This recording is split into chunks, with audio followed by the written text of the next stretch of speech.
Hello there and welcome to yet another episode of Know Your Laws, where we talk on matters to do with law, justice and legal affairs to educate you, help you and learn new laws. Today we are going to talk about alternative dispute resolution. How can you resolve a dispute without going to the court? And to join me in that discussion is my guest, who is an advocate of the High Court of Kenya and also an expert in the dispute resolution, that is Bruno Situma. Welcome to the program, Bruno. Thank you very much for hosting me, Chris. Yes, and just to get started to this discussion, everybody runs to the court to have their dispute resolved, unknowingly that they can do that without even stepping or rather taking the case to the court. How would we define alternative dispute resolution? Yeah, precisely as you've put it, everyone seems to run to court to resolve disputes. But there are mechanisms of resolving disputes outside the court system, and that is what you have aptly called or referred to as alternative dispute resolution mechanisms. So basically the Constitution of Kenya, Article 159 to be precise, encourages parties to resolve disputes outside the court system or outside the established legal systems or outside the systems that have been established by the state. Just staying with that alternative dispute resolution, that the court allows for a dispute to be resolved out of court, what are some of the ways that that dispute can be solved outside the court? Most of the time, the ways in which the disputes can be resolved outside court, there are quite a number of them, but I would say parties can negotiate, that is basically engage in push and pull between themselves until they find a solution. We have methods such as conciliation, we have methods such as negotiation, such as mediation and arbitration. So basically for mediation and negotiation, the parties find their own solutions. For arbitration and conciliation, the parties involve the services of a third party other than the judges and magistrates in order to resolve that dispute. So now, considering you've mentioned about mediation, arbitration, and reconciliation, for someone like who wants to resolve a case through mediation, now that is what we are going to major in this particular episode about mediation. What is the process like for mediation? First of all, the court system, in line with what I've just said, in line with the provisions of the Constitution, the courts in Kenya encourage parties to engage in mediation. And for that reason, they have come up with regulations that guide parties in terms of how they will undertake mediation. Now, basically for mediation, what happens is the two parties engage in resolving the dispute with the help of a third party. I think the viewer must be able to be informed that as the parties engage in mediation, the third party does not come up with a solution. The third party only aids in assisting the parties to come up with their own solutions. And some of that aspect of mediation could be between the parties themselves. The parties could decide to engage in mediation, or in cases where they have filed a case in court, the courts could screen that case and refer it to mediation. Currently, the most common cases that I usually refer to mediation are commercial cases, that is a dispute involving money, or family cases, because family disputes are disputes between people who know each other very well. And so much is in the mediation process. Why would such cases like family matters and the commercial cases be referred for mediation apart from following the normal court proceedings? The most common reason that comes to my mind first is because there is an aspect of relations where we involve family disputes, such that if a family dispute, if it's a dispute between parties and it involves family, there are relations that continue to exist after the dispute, right? So if these parties are able to be led through a process that enables them to come up with their own solutions, then perhaps the solutions are more embraced between the parties, and the relationship between the parties remains better even after the dispute is resolved. And the same perhaps applies to commercial disputes. So you'll find that perhaps people are business partners and they have a dispute and they need to continue doing the business together after that, right?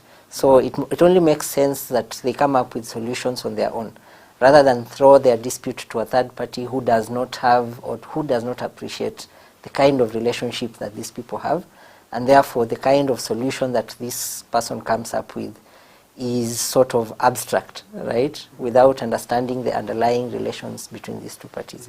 And for that reason, perhaps I would say it makes sense to have commercial and family disputes referred to mediation.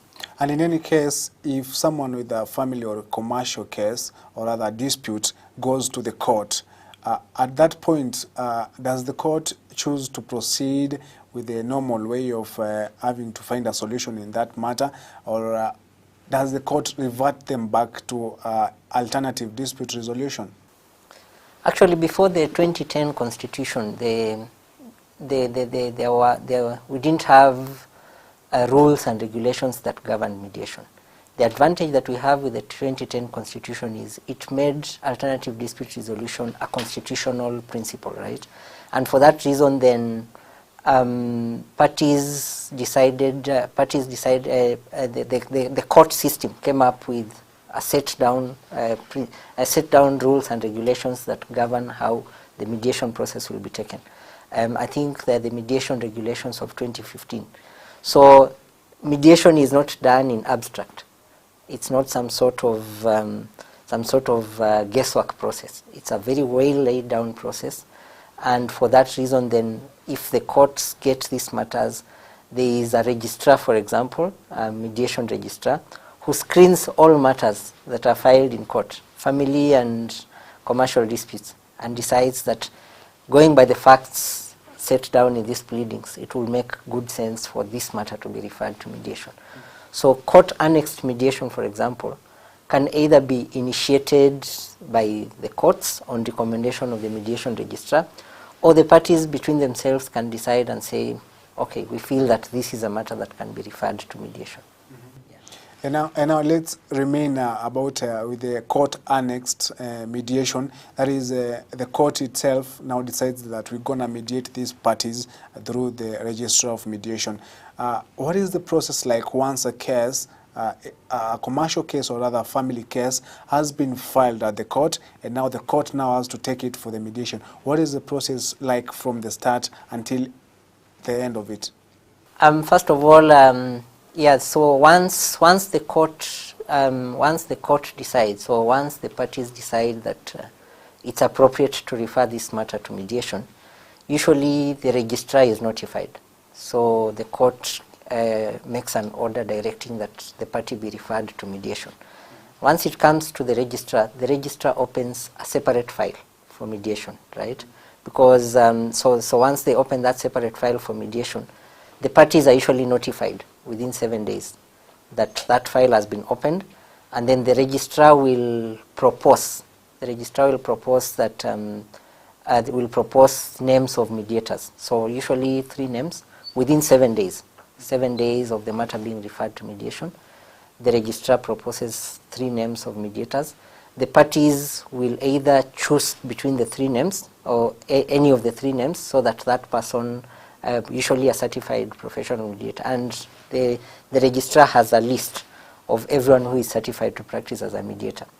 Alternatively, if the parties are not comfortable with any of those names, they can also propose their own mediator, or a mediator they are comfortable with, to handle that matter.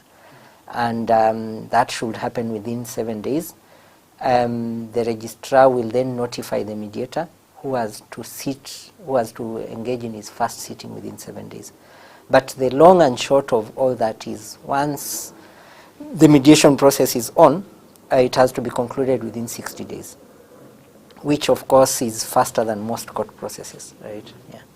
And now, as a party in the mediation process, of course, these are 2 parties that are in a dispute, maybe one party and the other party. Now there is this mediator that has been selected by both of them, provided by the court. What is expected of both parties in regards to now the mediation process once they have the mediator? Mediation is quite a complex process, And the reason why it becomes complex sometimes is because the parties are the ones who come up with the solution. So if I have a dispute against somebody else, the mediator will not offer solutions for me. What the mediator will do will be to provide an environment that enables the two parties to come up with a solution. So sometimes you will find a situation where parties engage in mediation, there are breaks. Usually it's part of a tactical, it's usually part of a tactical approach by the mediator to allow breaks, to consult both parties. So sometimes where you have a mediator, you will see a situation where the mediator even calls one of the parties aside, right? And if the other party is not aware, they might think that the mediator is then colluding with the other party, right? But the long and short of it is, even when that happens, assuming the mediator decides and calls you out of the mediation room, perhaps to just discuss and get to see what reasoning you have behind your approach, right? I need to know as a party that despite all that, at the end of the day, the solution will come out from me and you, and not the mediator, right? So they might call you out and perhaps just try and find out your reasoning behind your approach, and call me out and find out why I'm thinking that way or why I'm advancing that line of thought. But the reason for that is to enable the mediator to be able to come up with an environment that enables him to come up with to help the parties come up with a solution that fits both of them. So basically it's a push and pull between the parties, but the mediator's main job is to create an environment that leads the parties towards a solution of the dispute or resolution of the dispute. And now, because this is a court-annexed process that a mediator has been provided by the Registrar of Mediation from the court, and there are two parties in dispute. What happens now if one of the parties decides that they don't show up for the mediation process sittings, and one party just shows up? What are the consequences, considering that this is a court-annexed process? First of all, I think it's important to understand that despite the fact that mediation is court-annexed, none of the parties are bound to come up with a solution or to ensure that the dispute is resolved. So like I said, there will be that push and pull, and of course, even with that push and pull, the parties need to also understand that none of them is bound to come up or to ensure that the dispute is resolved, because the whole aspect of it is the matter is already before the court, right? And the court feels that these parties still have a chance to resolve this matter between themselves in the best way possible, right?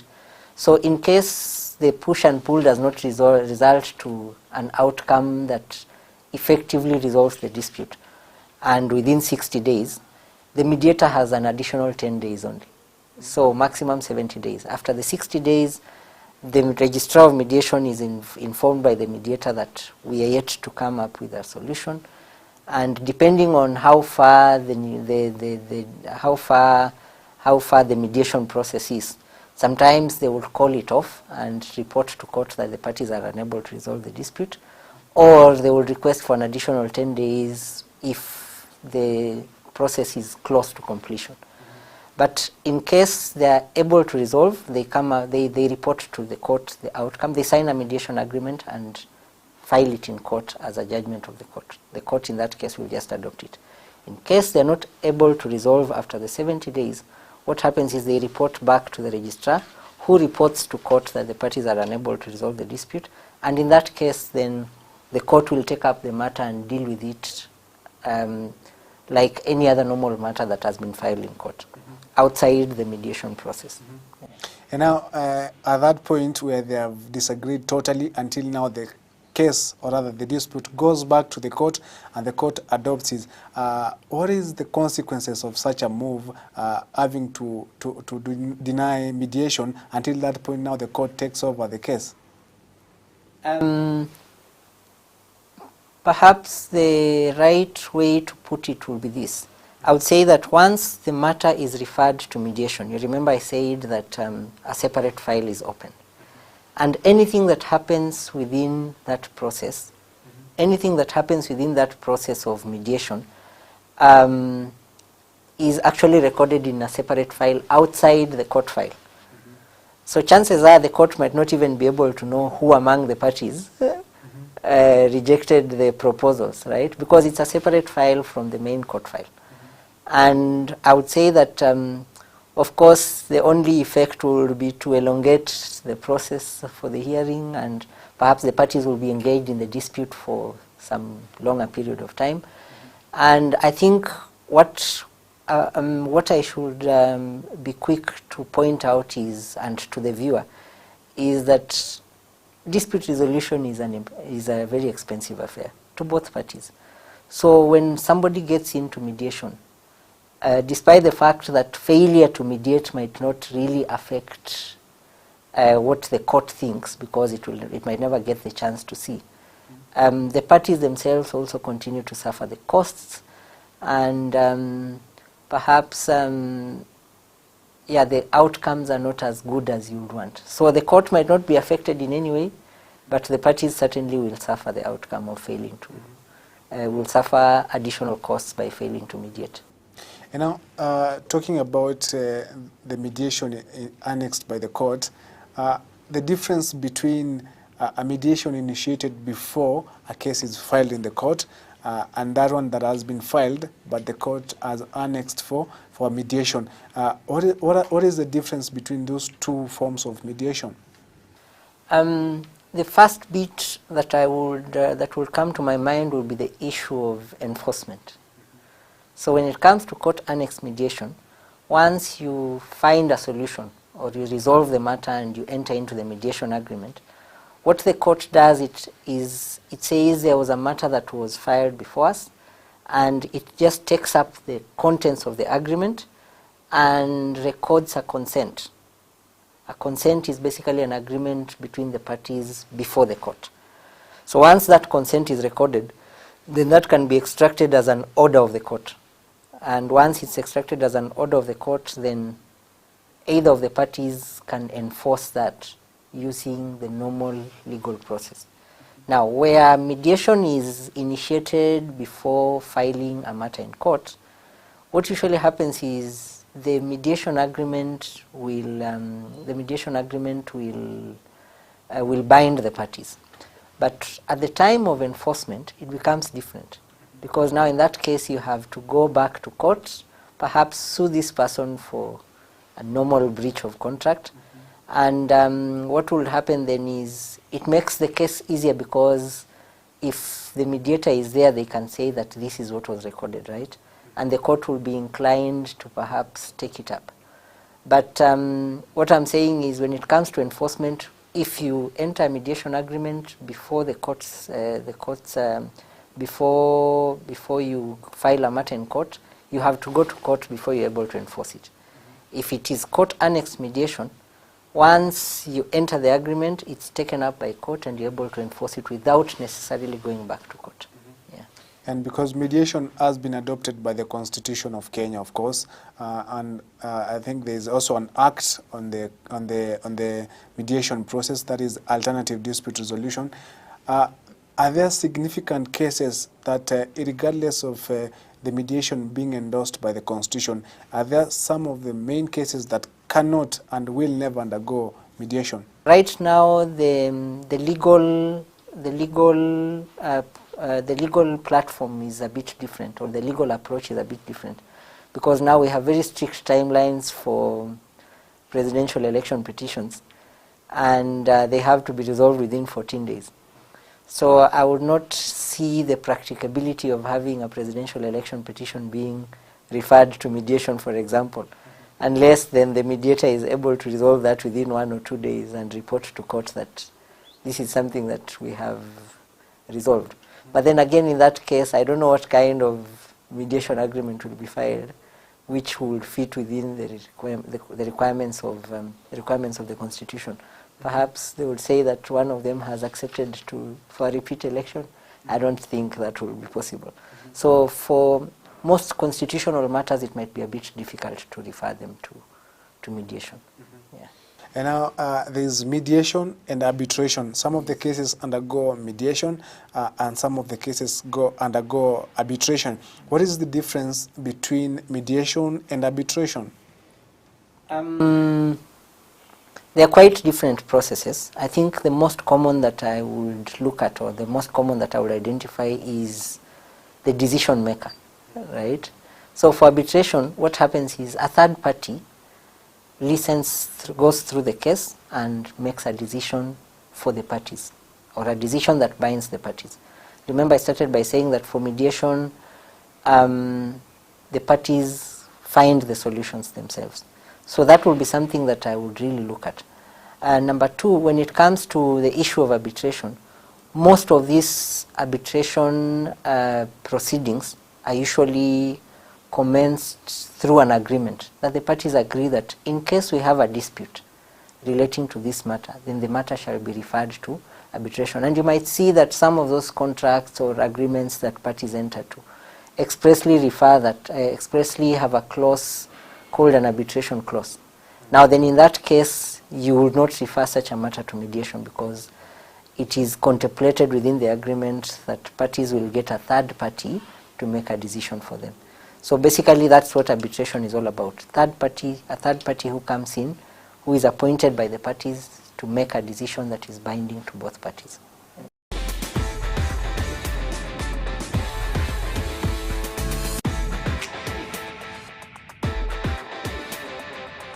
What does the court look at so that it can decide that we need to do mediation for this particular case? I think the court, the screening process is quite a technical process in terms of coming up with what would qualify for mediation. But the most important is, for me, the relationship between the parties would play a very important role. So if the parties are parties that know each other so well, and there is need to retain that relationship after the dispute, I think that will be an initial pointer. And for just so it's just clear, there is a professional person who sits on the desk every day to screen cases and apply different aspects to it, and determine that this is ripe for mediation. Some of them are also cases where we have a lot of emotions.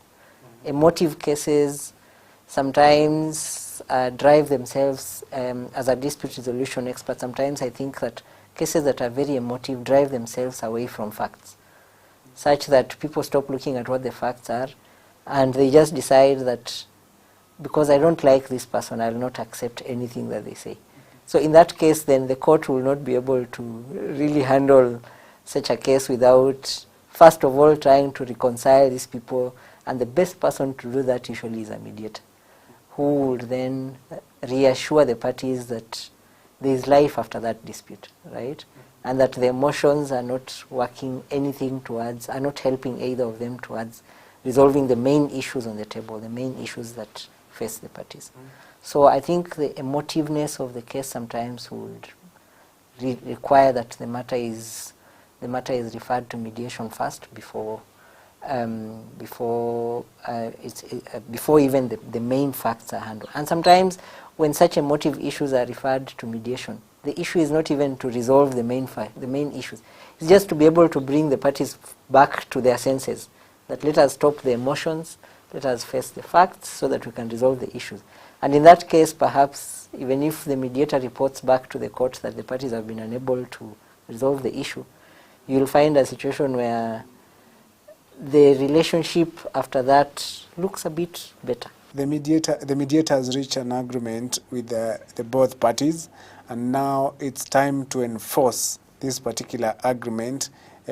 What are the consequences if one party fails to honor that particular enforcement of the agreement? I think that will now get back to, that will actually get back to normal, to a normal process of enforcement. Because once it's adopted as a judgment of the court, then you can extract what we call a decree. You can, if it's a money, assuming it's a commercial dispute and somebody is supposed to pay money, then in that case, once you have the decree, you can engage the services of an auctioneer, you can commit somebody to civil jail. Basically, the normal process of enforcing a judgment takes shape. Because what happens is, for mediation, so that we are just clear, mediation is a process that comes in between. Remember that perhaps there was already a case that was filed. And what the court has just done is it has given a chance to the parties to come up with their own solution. But once that solution is brought back, then the court takes charge again. That is why it is court annexed. To be annexed for me, I think, is to be attached to, right? When something is annexed, it's attached to. So even when you refer a matter to mediation, and especially where it's court annexed, what we are saying basically in lay terms is the court has said, go through mediation, but we are still watching over you. Yeah, we are still watching over you. So once you're done with your mediation, you have to come back to us, so that we conclude the whole process that you started by bringing this matter to court, but with the assistance of the parties, right? So basically, that's why I would say that when it comes to enforcement, then we will literally be back to the court process, right? So the court enters judgment and says, the parties have given us this judgment, we are taking it up. Now we can proceed with normal court process until the time that execution will, the terms of this judgment will be met fully. Yeah. What would be your final advice to someone in a dispute and they want to either make a resolution before going to court, or one feels they need to go to court? Let the court find for us a mediator. Which of these would you advise to our viewers? I think, Chris, that's I would say a trick question, because lawyers, if I advised everyone to resolve their disputes without coming to lawyers, perhaps I will not have a job. But that's on the side. I think issues regarding to alternative dispute resolution mechanisms and mediation are things that I would encourage any party to attempt, because especially for mediation is a very cost-effective way of resolving disputes. I know most people who have engaged in disputes understand that dispute resolution is a very expensive affair. So I think as a parting shot, I would ask anyone out there who has a dispute to consider mediation, arbitration as dispute resolution mechanisms. And that will go a long way into saving their pockets money spent in dispute resolution. And I agree. Everybody wants to spare that cash for dispute resolution. Yes. And that is where we wind up on this episode on Know Your Laws, where we have been talking on matters to do with law, justice, and legal affairs. Today, majoring on alternative dispute resolution. How can you just resolve your dispute without even stepping in a court door? That has been my guest, Bruno Situma. Thank you for making time to have this discussion. And that is where we wind up on this episode of Know Your Laws. My name is Chris Ambu. See you on the next episode. Goodbye.